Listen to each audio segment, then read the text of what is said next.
Welcome, welcome. My name is Anna Zugari. If we haven't met yet, I am here to give you a little extra encouragement or an extra laugh. I talk wellness. I would like to share my experiences and my coaching tips and hacks about how to keep wellness, a holistic wellness with your mind, your body, and your spirit. So today we're going to talk mind. And here's my basic question for today.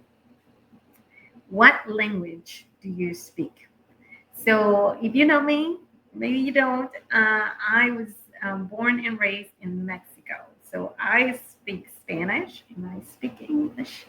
And here's my basic story. So I love that show, Modern Family, and, Sofia Vergara, like how she, in the show, in reality, she has a very thick accent. And there is this one episode where she says, "You know how smart I am because it takes me some time to put the words in Spanish and then speak them out in English. You don't know how smart I am in Spanish."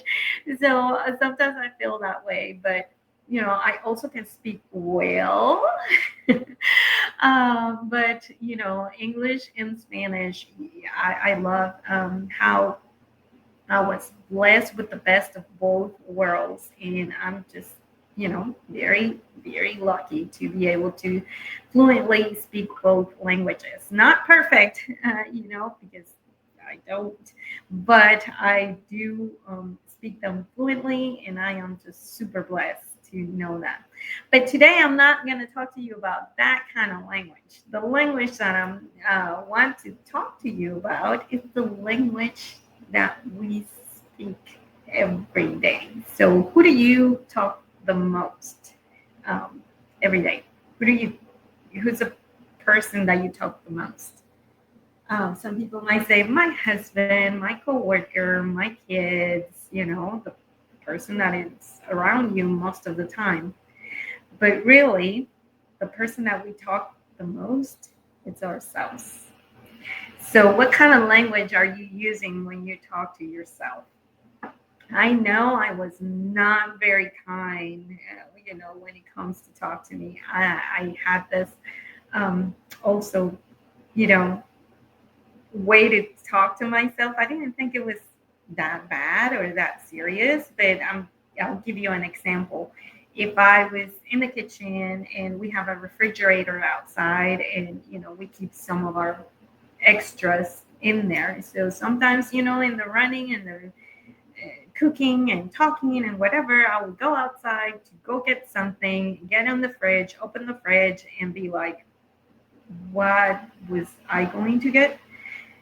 I couldn't remember. So I had to close back, go back to the kitchen and trying to remember what was the thing that I was going to get from the fridge outside. And I would say, oh, idiot, and then go back and grab the thing. Or, like if I'm looking for something and I can't find it, and it's very obvious, I would say, oh, idiot, or the times that I looked myself in the mirror or like in the camera right now and I'm like, oh, crazy hair, you know, just start criticizing my face and now my little crinkles and whatnot. So, yes, the way that you talk to yourself, it's very impactful. And somebody challenged me with this, like, you wouldn't talk to your best friend like that, right? You wouldn't tell her idiot or your kids. And so why do you talk to yourself like that? And I was like, huh, Yeah, that's not very nice. And like I said, I didn't think it was a big deal, but your subconscious creates all those way of speaking, and creates a whole scenario for you. So what does the Bible say about the words that you speak, right? Like, they have power, they are sharp, like, a knife. So you can speak really good words and speak life into things, being kind and positivism.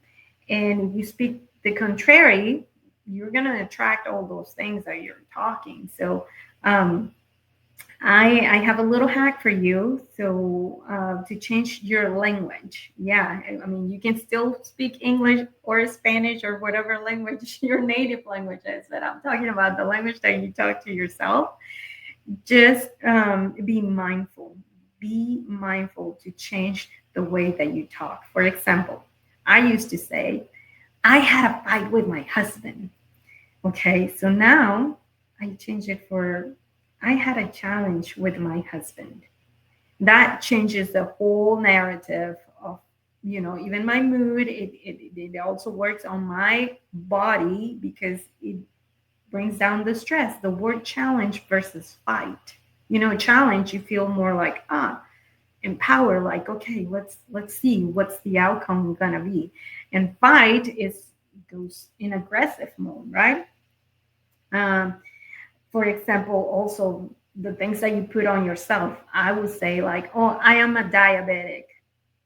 And no, not anymore. So I say, yeah, my blood work shows diabetes, but it's not mine. I don't own it, right? So things like that, like when I have friends that are single, instead of saying, oh yeah, I'm single, no, I'm available. So it's all the things that you say and speak that will create this environment of positivism or completely the opposite. So how are you talking to yourself? And that is very important. um, Things that can help you create this. Here's my little hack. Okay, so just remember the first one is that change the narrative of the things that you say. Don't put it on yourself. It's the thing. Instead of saying he screamed at me, he screamed, I wonder what's going on with him, right? Like, I love stand-up comedy. And I there's this Spanish comedian, and it's so funny. He's so funny, and I just try to watch one of his videos a day, and just creates a good mood, and just changes my perspective on a lot of things. So try to laugh, look at your children, do jokes. Like, sometimes I I try to make jokes with my family. They don't laugh, but I do. And here's the third one that still is kind of hard for me to do, but I see the value of it and it's kind of working. Is talk to yourself in the third person. I do this especially when I'm working out. So lately, I had changed or gone up from my weights when I'm doing strength training. I went from 5 pounds to 10 pounds. And sometimes, those last two repetitions is like, I can't do it. And I just go, come on, Anna, you can do this. So, believe it or not, that just changes everything. And it's very helpful. So, just try that, because it does make a difference. So, I want to encourage you and empower you to start being kind to yourself, start talking nice to yourself. And yeah, don't forget to love Jesus, obey Jesus, and tell everyone about him. We'll see you next time. Bye.